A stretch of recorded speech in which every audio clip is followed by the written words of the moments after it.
ہمارے جو سابقہ وزیر اعظم ہیں وہ ایک طرح سے ایک کیمپین چلا رہے ہیں کہ یہ ملک جو ہے سری لنکا بنے گا. خدا نہ کرے کہ ایسا ہو.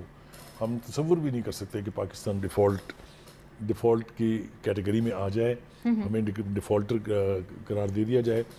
ہم یہ دعا کرتے ہیں کہ اللہ کرے یہ صورتحال کبھی نہ آئے. لیکن جب آپ بیٹھ کے صبح سے شام تک ٹیلی ویژن کی سکرینوں کے اوپر یہ ثابت کریں گے کہ یہ ملک چوروں اور ڈاکوؤں کا ہے, یہاں corruption is the name of the game, تو مجھے بتائیے کہ کوئی ملک آپ کی مدد کیوں کرے. ہند دوستوں, میں مہندر شرما سواگت کرتا ہوں ون ورلڈ ہندی میں آپ کا. امید کرتا ہوں آپ خوش اور سوستھ ہے. دوستوں جیسا کہ آپ کو پتا ہے پاکستان کا جو اکنامک کرائسس چل رہا ہے اس کا سب سے بڑا فائدہ اگر آج کے سمے کوئی اٹھانا چاہتا ہے تو وہ ہے پاکستان کا پورو پردھان منتری عمران خان, کیونکہ اس کو لگتا ہے کہ جب پاکستان اگر جلد سے جلد ڈیفالٹ ہو جائے تو اس کا سب سے بڑا بینیفٹ اس کو کرسی لینے میں عمران خان کو ہی ملے گا. کیونکہ آئی ایم ایف نے آج جو کنڈیشنیں لگائی ہے اس کے بعد پاکستان کی عوام کی ویسے ہی چیخیں نکل رہی ہے. تو دوسری طرف کیسے عمران خان آج پورے پاکستان کو صرف اور صرف چوروں ڈاکوؤں کا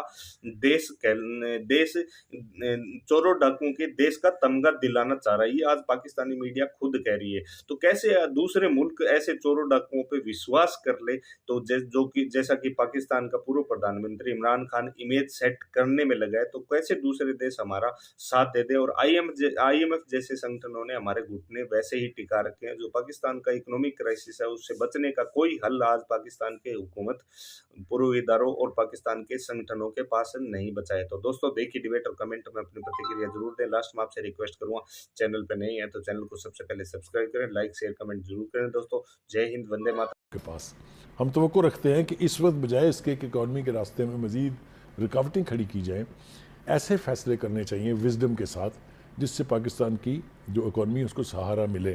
انفارچونیٹلی ہمارے جو سابقہ وزیر اعظم ہیں وہ ایک طرح سے ایک کیمپین چلا رہے ہیں کہ یہ ملک جو ہے سری لنکا بنے گا. خدا نہ کرے کہ ایسا ہو. ہم تصور بھی نہیں کر سکتے کہ پاکستان ڈیفالٹ کی کیٹیگری میں آ جائے, ہمیں ڈیفالٹر قرار دے دیا جائے. ہم یہ دعا کرتے ہیں کہ اللہ کرے یہ صورتحال کبھی نہ آئے. لیکن جب آپ بیٹھ کے صبح سے شام تک ٹیلی ویژن کی سکرینوں کے اوپر یہ ثابت کریں گے کہ یہ ملک چوروں اور ڈاکوؤں کا ہے, یہاں corruption is the name of the game, تو مجھے بتائیے کہ کوئی ملک آپ کی مدد کیوں کرے گا.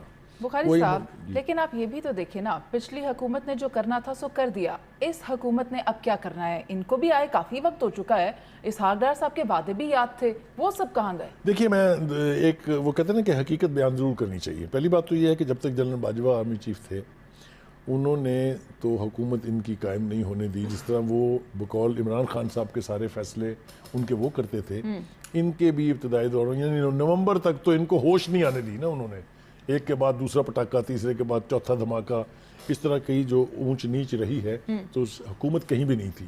میں بالکل آپ کو ایمانداری سے کہتا ہوں کہ یہ لگتا تھا کہ گورنمنٹ کی رٹ جو ہے یہ لارجلی کمپرومائزڈ ہے.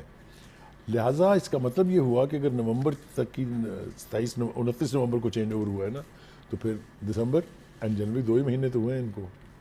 2 مہینے میں اگر آپ یہ سمجھیں کہ کوئی بھی حکومت جو ہے وہ اس طرح کی بگڑی ہوئی, اس طرح کی بکھری ہوئی اکانومی کو سٹیبلائز کر سکتی ہے, تو وہ ممکن نہیں ہے.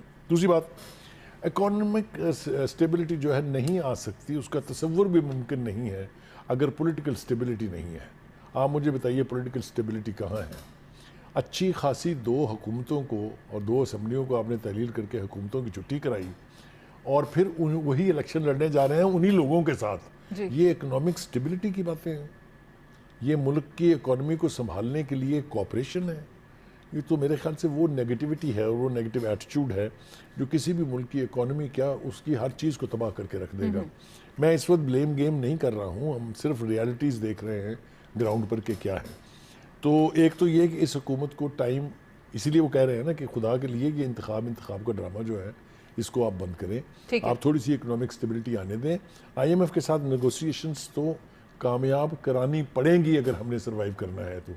دیکھیے جو اسحاق ڈار صاحب کا لہجہ ہے ہمیں سمجھ آتی ہے, اس کے اندر تلخی ہے, اس کے اندر بہت ساری ایسی چیزیں ہیں جو وہ کرنا چاہتے تھے نہیں کر پائے ہیں, باوجود اس کی وجہ سے تاخیر بھی ہو رہی ہے اور اکنامک کرنچ جو ہے وہ اس میں اضافہ ہو رہا ہے. عوام جو ہے اس کے بارے میں اگر آپ کو یاد ہو, مجھے اچھی طرح سے یاد ہے اسد عمر صاحب اور جو فردوس عاشق اوان تھی, انہوں نے کہا تھا کہ چیخیں نکل رہی ہیں لوگوں کی، اتنی مہنگائی بڑھ گئی ان کے اپنے دور میں. جی جی. اور فردوس ہاشمی نے کہا تھا کہ ابھی چیخیں نکل رہی ہیں، ابھی آپ کو سوبز سنائی دیں گی. یہ خود وہ کہتے تھے اپنے عہد حکومت میں. اور جہاں انہوں نے چھوڑا ہے، دیکھیں آپ حکومت کو جج کرتے ہیں کہ وہ اسے کیا ملا تھا اور وہ کیا چھوڑ کے جا رہی ہے. ٹھیک ہے. تو اس کا اگر آپ کمپیریزن کرنے بیٹھیں تو وہ بہت عجیب و غریب ہے. میں اس کی تفصیل میں جانا نہیں چاہتا. کئی دفعہ سر لیکن ہر چیز کا ذمہ دار سابقہ حکومت کو ٹھہرا دینا درست ہے؟ کریکٹ، بالکل درست نہیں ہے. میرا سب سے بڑا آرگومنٹ یہ ہے کہ کیا اس حکومت کو حکومت لیتے ہوئے یہ پتہ نہیں تھا کہ کیا اکنامک پریشرز ہیں، کیا ہارش گراؤنڈ ریالٹیز ہیں. یہ سب پتہ تھا، اس کے باوجود انہوں نے نعرے مارے تھے کہ ہم اکانومی کو سٹیبلائز کریں گے اور ملک کو ڈیفالٹ سے بچائیں گے. Where are those promises gone? Grass root level پہ کھڑا ہوا بندہ یہ سوال پوچھ رہا ہے ان سے. ہر ایک سوال کا جواب دینا پڑے گا اس حکومت کو. میں آپ کو بتاؤں جس طریقے سے الیکشن کا کھیل کھیلنے کی کوشش ہو رہی ہے، اگر انہی حالات کو جاری رکھتے ہوئے آپ الیکشن میں گئے تو نون لیگ کہاں کھڑی ہوگی یہ اللہ ہی جانتا ہے. صرف اس لیے کہ پہلے آپ دیکھ چکے ہیں کہ ایروژن ہو چکی ہے. نون لیگ کی پاپولیرٹی جو پنجاب میں جس کو وہ اپنا گڑھ کہتے تھے، وہاں سے 15-20 میں سے 15 سیٹیں پی ٹی آئی جیت چکی ہے. جو اس کے بعد بائی الیکشن ہوئے نیشنل اسمبلی کے، آپ نے دیکھ لیا 8 سیٹوں پر وہ کھڑے ہوئے تھے، 7 پر وہ جیت چکے ہیں. یہ وہ انڈیکیٹرز ہیں جس سے اس حکومت کو ڈرنا بھی چاہیے. یس، باقاعدہ ڈرنا چاہیے کہ اگر انہوں نے ایسے فیصلے کیے یا اکانومی مزید بحالی کی طرف گئی، غریب آدمی، ووٹر تو غریب آدمی ہے نا، ووٹر تو آپ سارے بادشاہ نہیں ہے نا، اس کو اگر مزید زوم پہنچا، اس کی یعنی برداشت سے، اس کی گرفت سے چیزیں باہر ہو گئی، تو اس کے پاس صرف ایک ہی ہتھیار ہے، وہ ہے ووٹ. بخاری صاحب پھر آپ کو کیا لگتا ہے کہ جو خدشہ پایا جا رہا ہے، جو عوام محسوس کر رہے ہیں، وہ یہی ہے کہ موجودہ حکومت انتخابات کی طرف اسی لیے نہیں جا رہی؟ تو کیا یہ بات سچ ہو سکتی ہے کہ موجودہ حکومت کی اسٹریٹجیز سابقہ حکومت کو فائدہ پہنچا رہی ہیں؟ دیکھیں یہ بائی ڈیفالٹ ہو رہا ہے. آپ دیکھیں اگر یہ اکانومی کی صورتحال یہی رہتی ہے، حکومت کنٹرول نہیں کر سکتی، قیمتیں اسی طرح بڑھتی رہتی ہیں، تو اس کا بائی ڈیفالٹ بینیفٹ جو ہے وہ عمران خان صاحب کو اور ان کی پارٹی کو جائے گا. آپ اوائڈ نہیں کر سکتے اس کو. اس لیے میرے خیال سے ضرورت اس بات کی ہے کہ وار فوٹنگ پہ کام کیا جائے، کیونکہ اگر تو آپ نے سیاسی مخالفت بھی پوری رکھنی ہے، آپ نے سیاسی میدان میں لڑائی بھی جاری رکھنی ہے، اور اکانومی کے لیے کوئی ریڈیکل فیصلے بھی نہیں کرنے ہیں، تو پھر وہ جو آپ کہہ رہی ہیں مجھے صورتحال اسی طرف جاتی دکھائی دے رہی ہے. غریب کا کیا بنے گا بخاری صاحب؟ غریب کا کباڑا تو پہلے ہی ہو چکا ہے، میں وہ لفظ استعمال کرنا نہیں چاہتا ہوں، لیکن اب تو آخری منزل ہے. اس سے آگے کہاں لے جائیں گے آپ؟ ایک مزدور جس کی بیسٹ جو سیلری ہے، جو بیسٹ اس کی اجرت ہے، وہ ہے 25,000. اور 25,000 میں اگر میں آپ کو آٹے دال کا بھاؤ بتاؤں، اگر میں آپ کو بجلی کی قیمت بتاؤں، اگر میں آپ کو دوائیوں کی قیمت بتاؤں جن میں 600% اضافہ ہو گیا ہے، تو آپ خود ہی سوچ لیں کہ وہ کیسے گھر چلائے گا. اور جب اس کا گھر نہیں چلے گا، وہ کسی کا بھی نہیں چلنے دے گا. That is the most dangerous part of it. تو پھر بخاری صاحب آپ نہیں سمجھتے کہ اس طرح کی صورتحال کے بعد اگر کچھ آنا رہ جاتا ہے تو وہ انقلابی ہوتا ہے؟ دیکھیں ہم انقلاب کا از اے بز ورڈ، دس از اے بز ورڈ. یہ کچھ میں یہ نہیں کہتا کہ یہ نہیں آتے ہیں، لیکن بہت سارے انقلابات جو نون ورلڈ کے انقلابات ہیں ان میں خون بہت بہتا ہے. ٹھیک ہے. یعنی پیسفل انقلاب کا تصور جو ہے نا وہ کبھی بھی تاریخ میں نہیں رہا ہے. اس خالی لیے اللہ نہ کرے کہ وہ صورتحال آئے. میرے خیال سے ہمارے حکمرانوں کو آج عقل آ جائے تو زیادہ بہتر ہے، اس کے بجائے کہ کل بیٹھ کے یہ بھی پچھتا رہے ہوں کہ ہم سے کیا ہو گیا. میں نے بتایا نا آپ سے کہ جتنی ہم نے شہرت، جتنی ہم نے پروجیکشن، جتنی ہم نے نیگیٹو پبلسٹی وہ سائفر کے حوالے سے دیکھی تھی، وہ آپ کے سامنے ہے. بخاری صاحب کبھی کبھی تو یہ گمان ہوتا ہے کہ ہم کسی بادشاہی نظام میں رہتے ہیں، جمہوری نظام میں نہیں رہتے. میرے خیال سے یہ اس اعتبار سے بالکل ٹھیک ہے کہ وہ کہتے ہیں نا the king does no wrong. تو عمران خان صاحب اگر سمجھتے ہیں کہ وہ بادشاہ ہیں اور وہ جو بھی کر رہے ہیں وہ ٹھیک کر رہے ہیں، تو یہ غلط فہمی مجھے لگتا ہے کہ دور ہونے والی ہے اور ہونی چاہیے. پاکستان کا ہر شہری ایک طرح سے قانون کا پابند ہے، اور آئین کی عملداری کے راستے میں پرسنالٹیز نہیں آتی ہیں کبھی. آئین کے تحت کیے گئے فیصلے جو ہیں وہ قوموں کی تقدیر متعین کرتے ہیں. تو اگر انصاف کے تقاضے پورے نہیں کیے جائیں گے تو آج کے ججز کو بھی حساب دینا پڑے گا، اور ججز کو ماضی میں حساب دینا پڑا ہے. بھٹو صاحب کا فیصلہ لے لیجیے آپ، کیا ججز نے معافیاں نہیں مانگی؟ کیا اس کو انٹرنیشنلی جوڈیشل مرڈر نہیں کہا گیا؟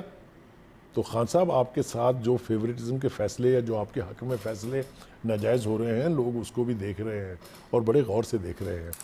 آپ کو چونکہ عادت ہو گئی ہے کہ آپ کو بغیر مانگے ریلیف مل رہا تھا، میں اس کے بہت سارے حوالے دے سکتا ہوں.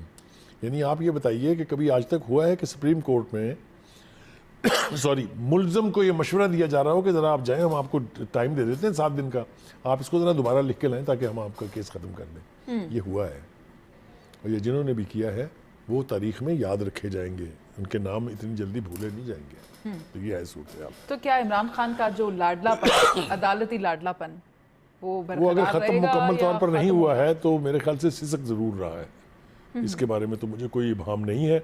اور دا سونر دا بیسٹ، جتنی جلدی یہ تاثر ختم ہو کہ وہ لاڈلے ہیں لہذا وہ جو کچھ بھی کرے ان کو کوئی پوچھنے والا نہیں، یہ ختم ہونا چاہیے.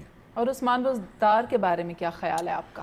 دیکھیے عثمان بزدار کے بارے میں عمران خان صاحب کے اوپر مجھے بعض اوقات مطلب میں کیا لفظ استعمال کروں، انہیں یہ بتایا گیا تھا کہ دیکھیں اگر عثمان بزدار گیا پنجاب سے تو آپ کی حکومت